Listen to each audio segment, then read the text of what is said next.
بسم اللہ الرحمن الرحیم۔ السلام علیکم ورحمۃ اللہ وبرکاتہ۔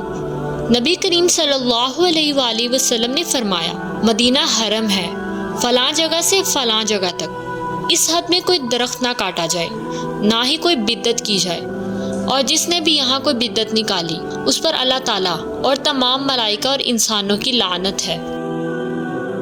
نبی کریم صلی اللہ علیہ وآلہ وسلم جب مدینہ ہجرت کر کے تشریف لائے تو آپ صلی اللہ علیہ وآلہ وسلم نے مسجد کی تعمیر کا حکم دیا۔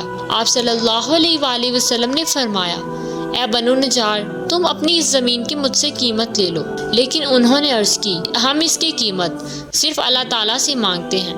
پھر آپ صلی اللہ علیہ وآلہ وسلم نے مشرکین کی قبروں کے متعلق فرمایا اور وہ اخاڑ دی گئی۔ ویرانے کے متعلق حکم دیا اور وہ بھی برابر کر دیا گیا۔ کھجور کے درختوں کے متعلق حکم دیا اور وہ کاٹ دیے گئے اور وہ درخت قبلہ کی طرف بچھا دیے گئے۔ نبی صلی اللہ علیہ وآلہ وسلم نے فرمایا، مدینہ کے دونوں پتھریلے کناروں میں جو زمین ہے وہ میری زبان پر حرم ٹھہرائی گئی۔